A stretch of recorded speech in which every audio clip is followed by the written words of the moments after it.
Welcome. I'm Kristen, and this is the Simple, Handmade, Everyday podcast where I talk about living a creative, intentional life. I like to chat about quilting, knitting, what I'm reading and watching, and even a little bit about keeping a cozy, organized home.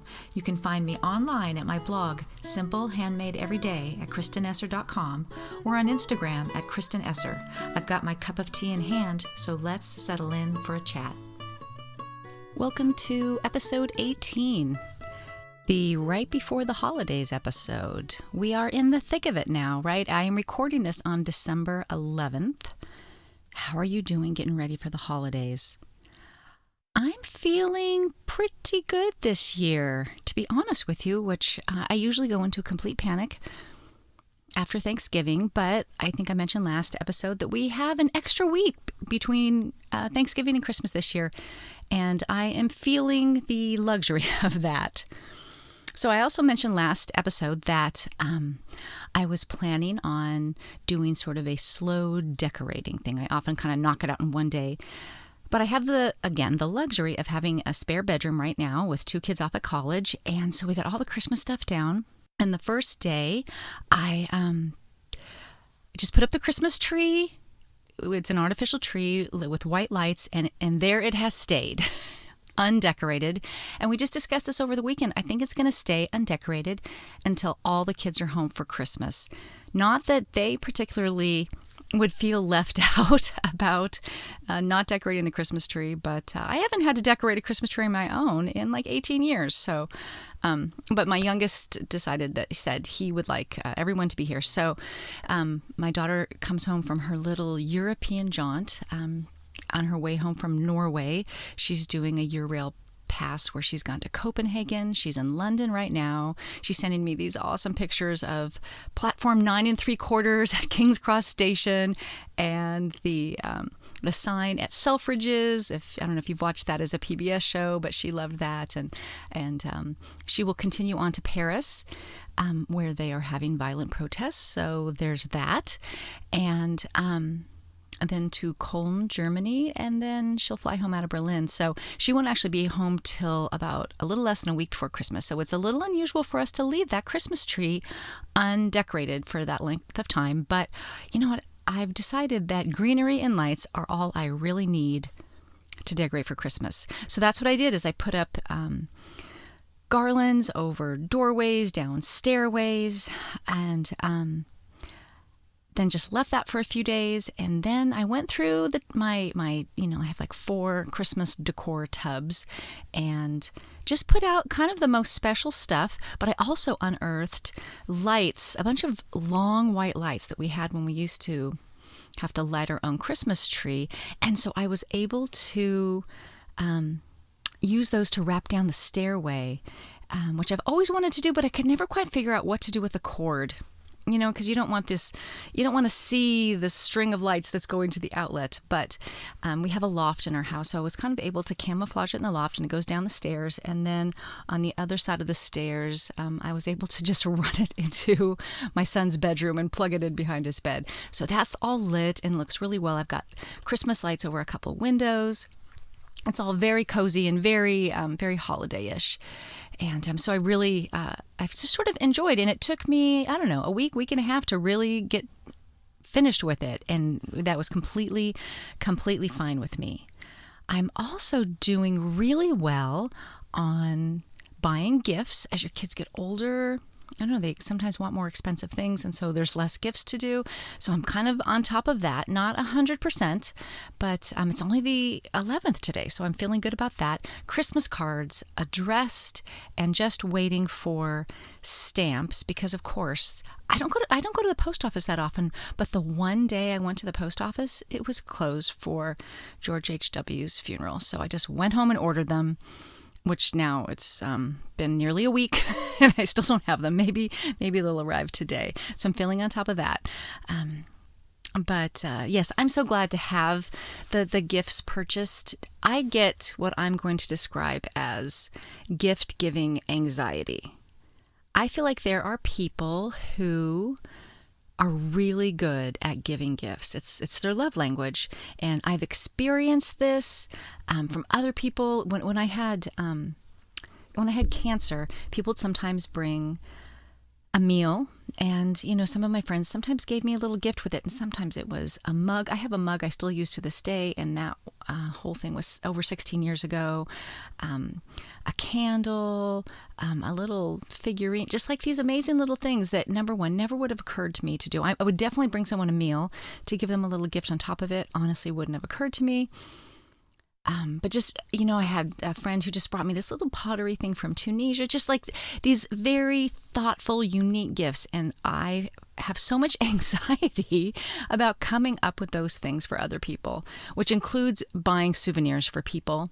Like when I was in Norway, basically in my family, whenever I've gone away on work trips, I bring home chocolate. That is my thing, because that I don't have to do a lot of shopping for, and everybody likes chocolate. It's not another knickknack.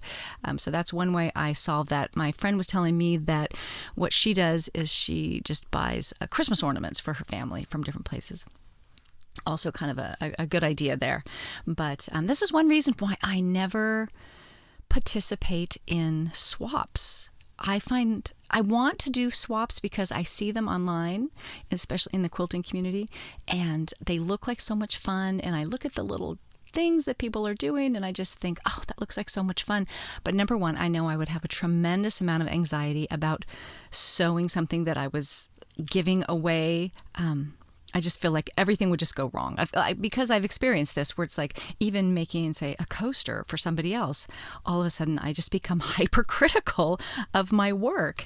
And then, everybody usually just goes over the top for swaps. So they, don't just make the one thing the swap is about. They make 3 other things. Plus they very thoughtfully added tea and chocolate and adorable Post-it notes and colored pens, all these things that I just would have no idea where to start. So I never do swaps. Maybe someday I will, get therapy and figure out how to get over this so I can participate in a swap. But now is not that time. But anyways, back to Christmas. I'm so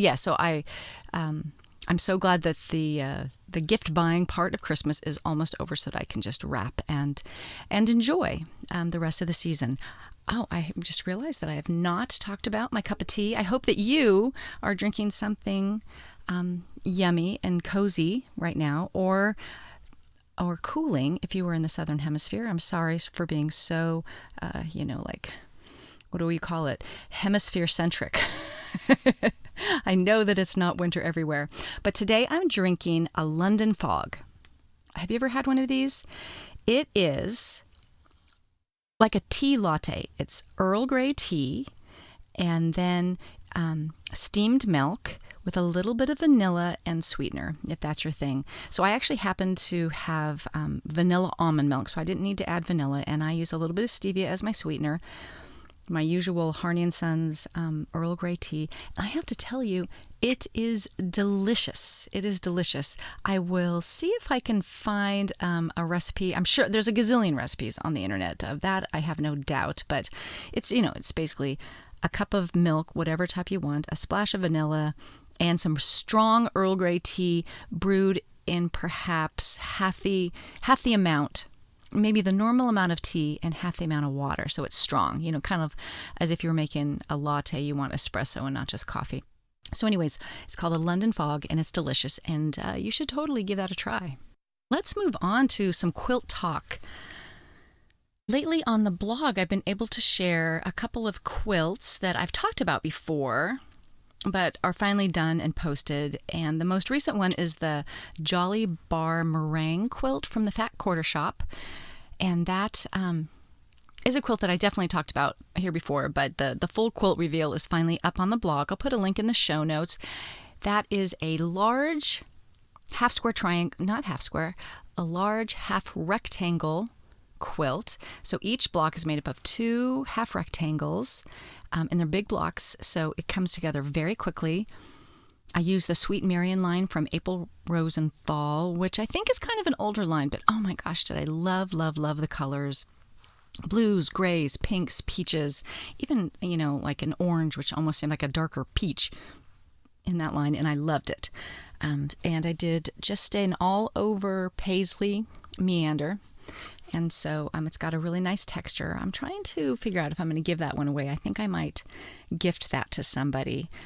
And the other one is Snow Day, which was just in Quilt and More magazine. That is a very simple, as all my quilts are, equilateral triangle quilt, 60-degree triangle.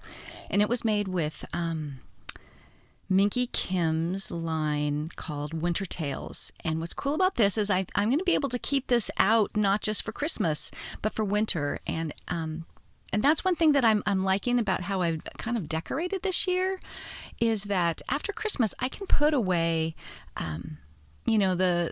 the Christmas trees and the nativity and the Santas, but I think I'm going to keep the lights up, and this will be a quilt that definitely reads more winter than Christmas. Even the color scheme is more like lighter greens and pinks, and navy and red, so it's kind of it's just, it's not just a red and green quilt is what I'm saying. So I'm enjoying that. I still need to pull it out, and I keep saying I'm going to do this. I need to photograph it just for my own records. I have the beautiful photographs that the magazine did, but I never got a chance to photograph for my own posterity. So I need to do that so I can throw it in the wash and let it crinkle up and start use it.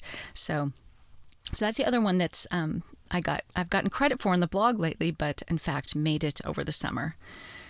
So I've not been doing a ton of sewing right now, but I did really feel the itch the other night, and I pulled out all the Christmas fabric. I was a little alarmed at how much Christmas fabric I have.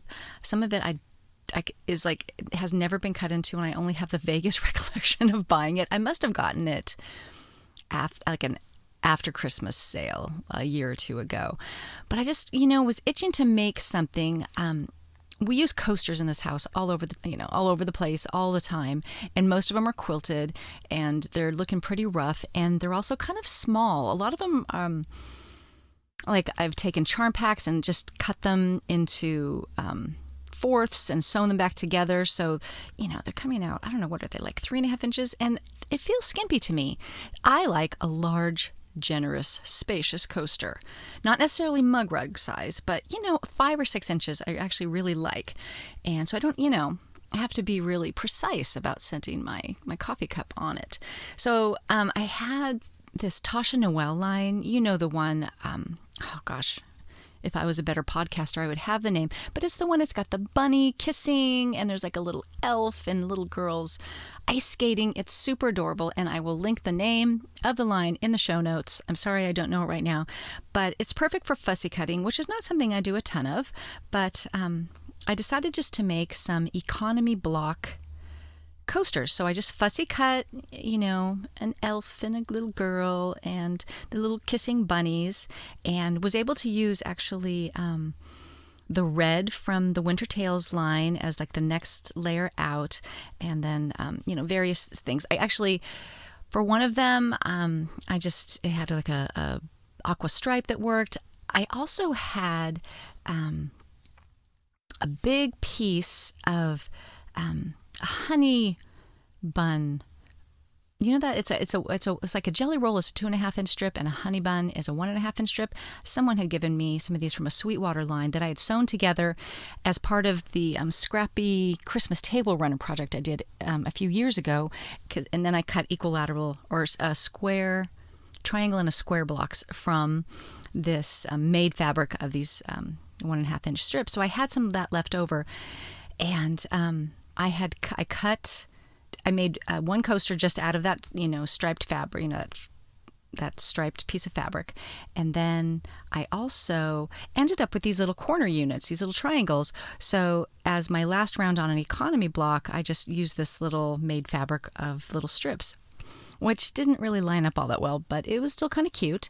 And then one of the coasters I just made small, just the little fussy cut center and red triangles to make it a square, and which means that the whole thing is a little bit on point, but it's very cute too. So anyways, I just made a bunch of little Christmas coasters and had fun in the sewing room one night, which was exactly what I needed. And the other project that I made is a throw pillow for my bed. Now I'm wondering if I talked about this on the last podcast. I don't think that I did. So it is Essex yarn dyed linen. I cut it like a 16-inch square. And then I experimented with, on scraps, different colors of thread and different weights of thread. Ultimately, a brown 28 weight thread from Aurifil won out. And I just did this little matchstick quilting, like 3 inches of it one direction and 3 inches the other. What's funny is I did do it about every 1/8 of an inch or so in one direction, and then I wanted where it was going to overlap, kind of like a plaid. I wanted that to be more irregular, so as I'm sewing, I just kind of left a space empty every once in a while, and hilariously, when it was all done, it was perfectly spaced. Like I left a space after like every 4 lines. It's like I cannot be like wonky and improvisational even when I try. It's crazy.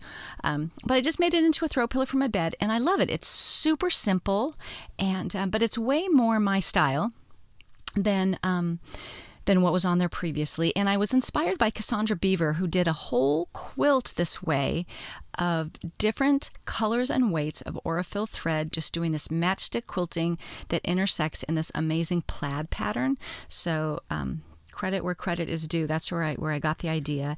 And I've got the other fabric picked out for it, but because I want to do another pillow, but it's going to need lighter thread that's heavier weight, and so I've got some ordered, and I'm kind of waiting for that to come in.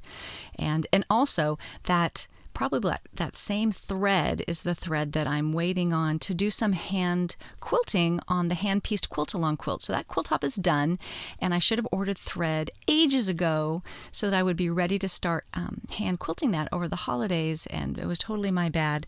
So that's the other project that's going to hopefully get going here soon. So I also wanted to mention that, as if I have not talked about it enough, the hand-pieced quilt-along is a project that Patty Dudek and I have put together. She's over at Elm Street Quilts, and it's just a small sampler quilt to help people fall in love with hand piecing and to show you that it's not hard, and that it's meditative and so rewarding, and really it's easy to be accurate because you're just so up and close, sewing on that line.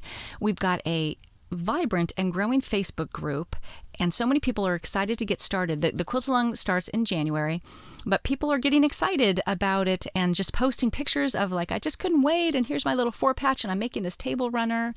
I've posted several instructional videos on YouTube for how to, the notions you need, how to do the stitches, the knots, how to deal with seams, all that kind of stuff is already posted on YouTube, and I've got a few more videos ready to go to show you how to do individual blocks. So if you haven't signed up for that, we would love to have you. Again, all the links will be in the show notes.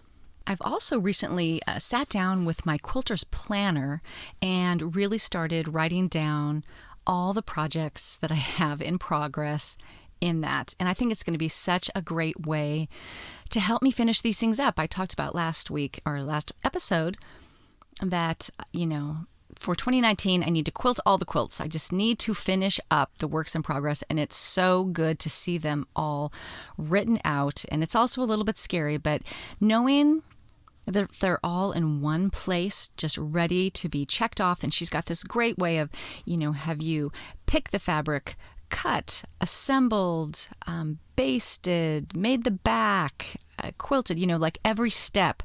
And I'm a list person, and I'm a check mark person. So getting to check off, I don't even know how many, 6 check marks for every project, just little bits along the way, that works for me so well. So if you're looking for a planner or a calendar for this coming year, I definitely recommend the Quilter's Planner. I have already, it's already over by my phone where my regular calendar is, my paper calendar, and I've already written all the soccer games that are coming up in January, so I'm definitely going to use it as my everyday paper calendar, and so that it gets the full workout, and I take full advantage of all the different very cool aspects that she has built into it, besides just keeping track of your quilt projects. So definitely check that out. As far as knitting goes, I'm still on that same darn striped sock. But it is my goal to finish at least that one sock by the end of December, and I think I'll have no problem doing that. And part of the reason is that I've been meaning to do this for years, I finally linked up with my co-host from the Hand Piece Quilt Along, Patty Dudek. She hosts something called One Monthly Goal. And at the beginning of the month, you take a picture, and it can be, on a blog, on Instagram, on Facebook, on Pinterest, or however you want to do it, and you link it up to a blog post on her blog saying, this is my goal for this month. So for me, I posted the sock and said, my plan is to finish the sock by the end of December. And then at the end of December, you link back up. And so you can look at all the things that people are making, which is always fun to be inspired, but it gives you a little bit of accountability. And there are prizes. Every month she has these amazing prizes. And so if you link up, you're automatically entered in a raffle. So you have to do the link up at the beginning of the month and a link up at the end of the month to qualify for the random prize drawing. So if you've never checked that out, I'll put a link in the show notes again, but it's kind of helping me stay on track with that, and I'm really happy about that. And it's really nice, again, in the evening, since I've been working really hard on the hand piecing stuff, it's nice to kind of do something different. And it's knitting's such a great thing to do, at night in front of the TV, kind of a hobby. I have heard there are some people that seem to be interested in learning to knit socks. So if you're interested in that, that could be something that we do in 2019, is maybe do a little sock knit along where, we just go through each part of the sock construction together over a series of weeks. If you are interested in how to knit socks, I do have a playlist, not my own videos, but a playlist on YouTube that I put together from Very Pink Knits that I still refer to when I, just need reminders on the different parts of the construction. So if you want, definitely go check out that playlist if you want to, in the meantime, learn to knit socks. But if you are interested in doing a sock knit along sometime in 2019, leave a comment, email me, DM me on Instagram, however, all the ways that you could get a hold of me, and I will gauge interest to see if that's something that you guys want to do. So just let me know. Let's move on to shows and books, one of my favorite parts of this podcast. The other night while I was making the Christmas coasters, I was kind of looking for something new to watch. The first thing I watched was the next episode of Season 2 in Jamestown. Season 2, Episode 2 of Jamestown. Still completely enjoying that on PBS, so that continues to get my full endorsement. But I also watched The Miniaturist. Only one episode. I really shouldn't do this. I shouldn't recommend shows after only one episode yet. Here I am doing it again. Also a PBS, probably a masterpiece show. Really enjoyed it. It's visually stunning, the lighting and the costumes and all of that, and very creepy in a fun sort of way. I'm not a horror movie type of person. I don't like to be scared, but it's just a little creepy and uncomfortable, but intriguing. So only one episode in, but completely enjoying that. I finally also got around to watching it was on Amazon Prime, and I had to pay like $2.99 for it, I think, was Still Life, which is the first book in the Louise Penny Inspector Gamache series, which if you've listened to this podcast for any length of time, I am completely obsessed with.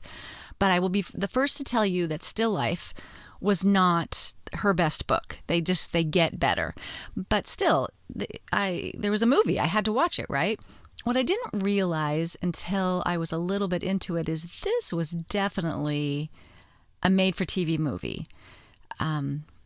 And so, expectations need to be set for that. And all in all, my husband watched it with me. And when we first realized that it was probably made for TV movie is when there was one of those transitions and he goes, I think there was supposed to be a commercial there. I'm like, yeah, I think you're right. I was disappointed in it.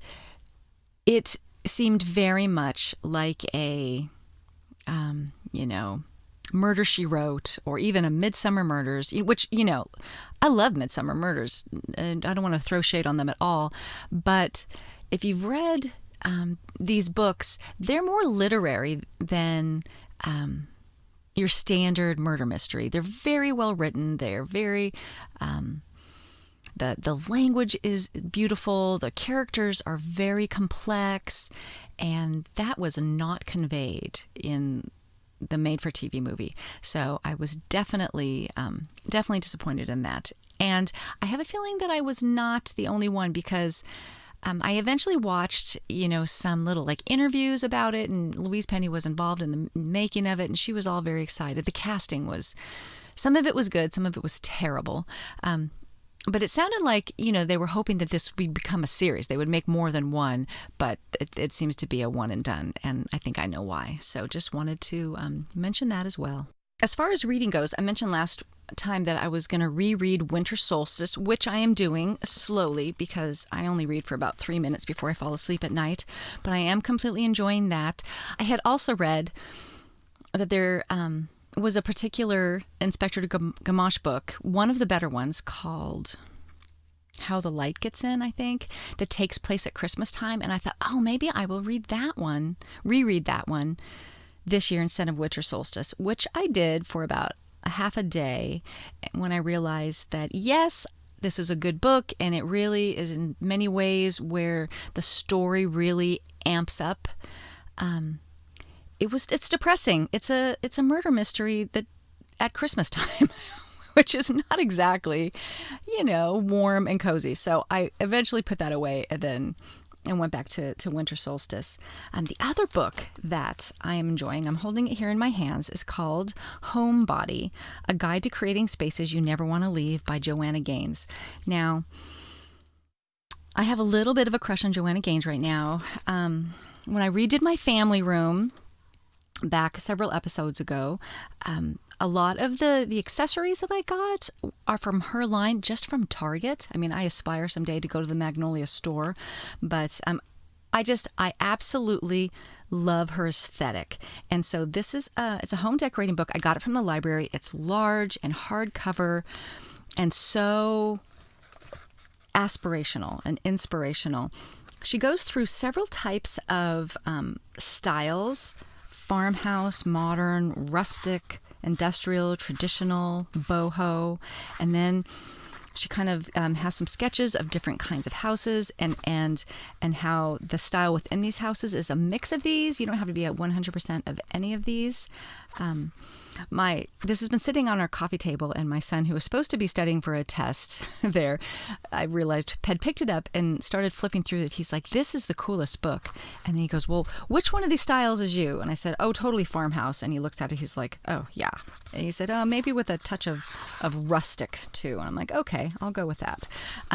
But she goes through each room, and it's just chock full of photographs. And, I'm not even done diving into this, but the style of it is amazing. And I'll tell you though, it's very heavily neutral. I am really embracing the fact that I am a neutrals girl. I love neutrals. It seems like her whole home is sort of various shades of natural tans and off-whites with black as an accent. And I'm really totally loving that.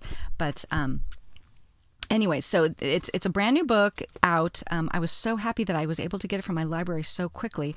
But as I continue to update the house and work my way through it in 2019, I'm just kind of hoping to use this as some inspiration. Now, if you're a person that's like really into Barry J and the maximalist movement, all full of color, this is totally not your thing. But if you are secretly also a neutrals girl like me, then this might be something that you want to check out.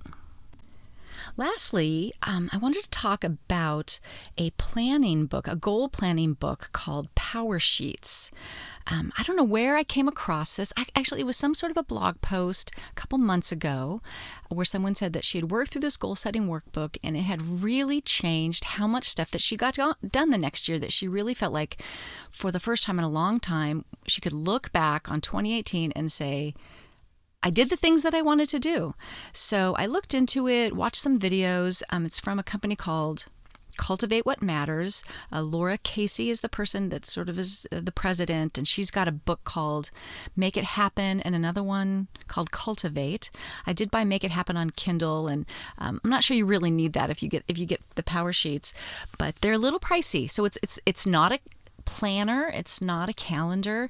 It is a goal setting and tending workbook, and there's about 35 or 45 pages at the beginning that kind of just walks you through what you want, what you've accomplished, what you want to accomplish, what your personality is, what makes you happy, what inspires you, why do you want to do the things you say you want to do. Like, just it really kind of helps you dig down and just takes you through a whole journey where by the time you get to the end of it, you've created some goals. And not only created goals, you created goals that are hooked to a big picture of why you want to do them. And so your big picture things might be, health and why you want to be healthy so that you can, live, a long, productive life and enjoy your kids and your grandkids. And the goals within that might be to lose weight. For me, I've done pretty well losing some weight this year. I should talk about that some other time. I still have a little bit further to go, but so I wanted to not lose momentum and to finish that in 2019. But I need to create a strength training routine because of all of the stuff with my breast cancer and having my ovaries taken out. I'm at a very high risk for osteoporosis, and I really need to take that more seriously than I had. And I really hate strength training. I'll walk all day long, but don't make me pick a weight up.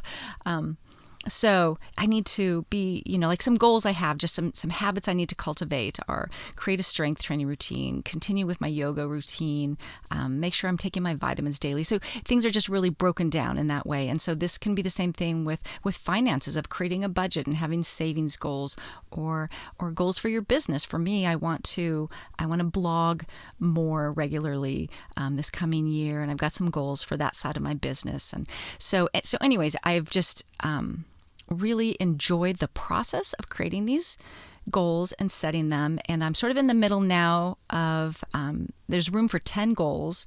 And I'm in the middle of really defining those and creating the steps. And then you check in with this workbook once a month and you create tending lists. And she thinks very much like me. If you've seen my budget, my bullet journal post on my blog, I say I create a master list of things I want to do for the year. And then the beginning every month, I say these are the things I want to do the month. And then I create a list for the week and a list for the day. And she has you do basically exactly that, but more goal oriented. A lot of my lists are just things that need to get done, doctor's appointments that need to be made, and getting the oil changed in the car and backing up the photos, things like that. So these tending lists are more goal oriented, so that you don't get lost in the minutia of every day of just getting the dishes washed in the car serviced, but you actually are making progress on your budgetary goals or your lifestyle goals of, watching less TV and reading more as a family, or those things, the things that are important but are so easy to push aside because there's no deadline on them. So that's Power Sheets.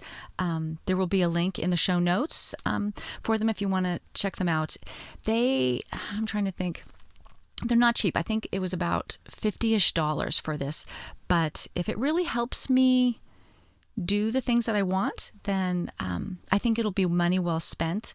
And I can even use, a lot of people say that, they buy it once and then they can use that same process the next year just with a notebook, which is true. And a lot of people say that they really enjoy working out that workbook, and spending that money every year is completely worth it. So Power Sheets, check it out.